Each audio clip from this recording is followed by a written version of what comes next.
Connaissez bien évidemment le régime des Mollahs. Quand vous voyez ces images de Téhéran et de l'Iran, des bombardements israéliens qui visent évidemment le régime des Mollahs, c'est important de le souligner en appelant notamment les civils à évacuer quand il y a un risque qu'ils soient touchés. Vous pensez quoi de cette opération israélienne en Iran ? Je vais faire du hors-piste et vous raconter une histoire qui s'est produite il y a 48 heures. Sans dévoiler les noms, je ne pourrais pas le faire. Il y a un journaliste israélien, que vous connaissez, je crois, qui a sauvé une famille d'Iraniens dont le quartier allait être bombardé.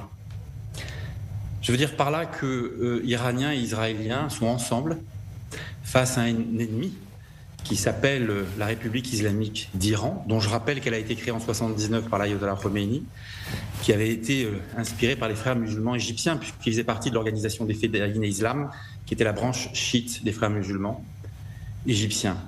Et vous voyez, face à l'adversité, dans ces moments de bombardement terribles, où on a tous peur en réalité, c'est-à-dire que même moi qui suis en France, j'ai peur pour les gens que je connais en Iran, vous avez peur pour vos proches, j'imagine, en Israël. Il est important de répéter à un moment où les ambassades d'Iran en Europe, la France ne fait pas exception, sont en train en fait de mener des opérations d'influence, de faire de la désinformation. Il est important de rappeler que majoritairement les Iraniens, bien sûr qu'ils ont peur, bien sûr qu'ils n'ont pas envie d'être bombardés, c'est une évidence. Ils ont envie que ça aille vite, moi c'est ce que j'entends en général. Je ne suis pas un institut de sondage, qu'on soit clair, mais je crois que tout le monde sait qu'en Iran, 2/3 de la population ne veut plus du régime. D'accord. On se retrouve dans une configuration peut-être qui ressemble un peu, vous savez, à la France de 1944, le débarquement en Normandie. Il y a eu des Français qui ont été bombardés, qui ont été tués, et pourtant la France a été libérée. Ce que je vous dis là est tragique, parce qu'évidemment, il y a des gens qu'on aime qui sont en Iran aujourd'hui. Bien sûr, vous avez des gens que vous aimez en Israël. Des deux côtés, il y a des morts. Mais encore une fois, ce n'est pas les populations qui se livrent la guerre, ce n'est pas la population iranienne. Je pense que globalement, majoritairement, elle veut encore aujourd'hui des rapports pacifiés. Mais elle veut que ça aille vite et elle attend une décision américaine qui se fait un peu attendre. Oui, effectivement, beaucoup. Les Israéliens aussi sont suspendus à cette décision américaine qui pourrait effectivement accélérer, puisque en Iran, évidemment, c'est extrêmement compliqué. En Israël, ça l'est aussi, puisqu'on subit la colère des Mollahs. Une autre question, c'est celle de l'opposition iranienne. On sait que ce qu'on attend ici en Israël et ce qu'attendent aussi peut-être les Iraniens, c'est un soulèvement populaire qui pourrait peut-être être déclenché par l'affaiblissement du régime des Mollahs grâce notamment à cette opération israélienne. Est-ce que c'est quelque chose que vous sentez quand vous parlez avec les gens que vous connaissez en Iran, ou peut-être ça doit venir de l'extérieur, de la part des exilés qui sont justement plus loin? Alors, d'abord, il y a plusieurs oppositions iraniennes. Il y a bien sûr l'opposition du prince Reza Pahlavi, qui m'apparaît aujourd'hui devoir jouer un rôle quand même important de par son héritage. Il y a quand même, vous savez que l'Iran porte un long héritage avec les rois, avec les monarques. Évidemment, lui, il ne veut pas rétablir une monarchie, c'est une évidence, il le dit lui-même. Mais en revanche, si vous voulez, il est le porteur d'un héritage quand même de presque 3000 ans. Il y a d'autres mouvements d'opposition. Vous avez des Kurdes du Comala, des Kurdes du PDKI, vous avez des libéraux de droite, de gauche, etc. Hier soir, vers 23h, j'ai reçu un message des Kurdes du Comala me disant qu'ils étaient favorables à une coalition. Je le dis, c'est important, en ce moment de désinformation où des gens racontent que les Iraniens ne feront pas l'union. Je crois que le prince Reza Pahlavi a toujours été clair, il est favorable à une coalition. Il y a un parti centriste, constitutionnaliste, dont j'ai eu en fait l'un des principaux responsables qui m'a dit aussi qu'ils avaient lancé sur Twitter, ce que j'ai pu vérifier, un appel en fait à l'union. Je sais que entre le Kurdistan, le Baloutchistan, ces mouvements d'opposition, il y a beaucoup d'appels. Si vous voulez, il y a quelque chose qui est en train de se passer. Ça ne veut pas dire que le régime va chuter.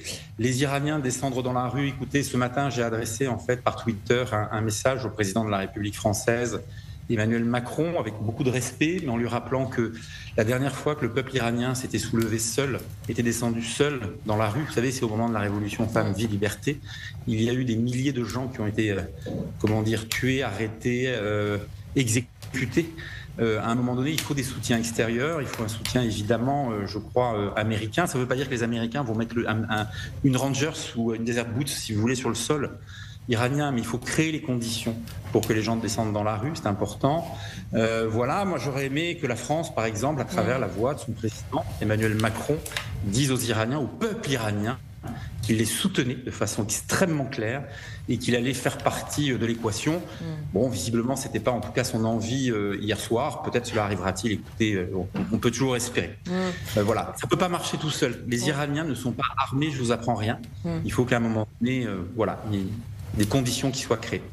Effectivement, j'allais justement, vous m'avez devancé, j'allais vous demander votre réaction aux déclarations du président français Emmanuel Macron hier soir, qui disait qu'une intervention militaire, en tout cas que le régime des ayatollahs ne pouvait pas tomber par une réaction, une action militaire. On sent dans ce que vous dites un peu de colère finalement. Non, vous savez, depuis 1978, la France nous a habitués quand même à une chose, c'est remarquable, c'est sa constance avec les mollahs. C'est-à-dire que non content que Paris ait été le lieu où l'ayatollah Khomeini est venu en exil, non content que Neuf-le-Château ait été le lieu où le corps des gardiens de la Révolution a été créé par Mohsen Chazegara, le fondateur des gardiens de la Révolution, qui était en exil à Paris, enfin à Neuf-le-Château, oui, avec Khomeini. Voilà, on est dans un continuum, si vous voulez, donc c'est même pas de la déception. J'admire cette constance relativiste quand des gens se font massacrer. J'admire cette constance relativiste qui consiste aujourd'hui à inverser en fait les responsabilités. L'Iran menace l'ensemble des démocraties. Israël est une démocratie, elle est la première. Vous savez, moi je suis un journaliste de terrain, je suis un journaliste de terrain, mais je lis beaucoup. J'ai lu les textes de l'ayatollah Khomeini, les textes fondateurs de la République islamique d'Iran. J'ai lu la constitution de la République islamique d'octobre 1979. Il est question dans son préambule de djihad mondial. Israël est la première étape. Il est bien dit qu'il faut porter le djihad, y compris dans les pays non musulmans. Voilà, donc moi, comment dire, si des gens aujourd'hui ne comprennent pas ça, alors que ça a été documenté, vous savez, ma colère, elle va plutôt à des chercheurs binationaux comme moi, d'origine iranienne, qui aujourd'hui, sur les ondes du service public, vont expliquer que les Iraniens sont contre Israël ou ne sont pas contents de ce qui se passe. Les Iraniens, ils ont peur. J'ai l'Iran. Je sais bien sûr, en Israël, vous avez peur sous les bombardements. Quand on est sous des bombardements, on a peur, c'est tragique. Moi-même, j'ai peur, j'y suis pas, mais j'ai peur pour mes proches. La réalité, comment vous dire, c'est qu'il y a des gens aujourd'hui qui conseillent le Quai d'Orsay. Il y a des gens qui conseillent aussi, sans doute, un peu l'Élysée. Voilà, et qui en tout cas, ils ne parlent pas aux gens auxquels je parle, ça c'est sûr. Alors, encore une fois, je ne suis pas un institut de sondage. Tout ce que je dis peut être nuancé. En tout cas, ce qui est sûr, c'est que moi, aujourd'hui, les gens avec qui je parle me disent qu'ils espèrent que ça va aller très vite, s'interrogent sur la décision de Donald Trump de venir soutenir en fait Israël.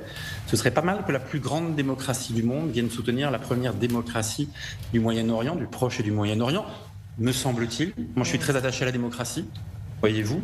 Voilà, et donc quand je vois en fait des gens qui sont à la botte de l'ambassade de la République islamique d'Iran à Paris, aller faire de la désinformation sur les ondes publiques et que personne ne leur porte la contestation, la contradiction, ou que les rares qui le font sont pris de haut, si vous voulez. C'est plutôt ça qui me mettrait, je dirais, aujourd'hui en colère, voilà, parce que c'est cracher sur les morts, à la fois ceux d'Israël, mais aussi ceux d'Iran. Je rappelle, pour vos auditeurs qui ne le sauraient pas, les Juifs et le peuple perse ont 2600 ans d'histoire en commun. C'est pas par hasard si je suis là à discuter avec vous.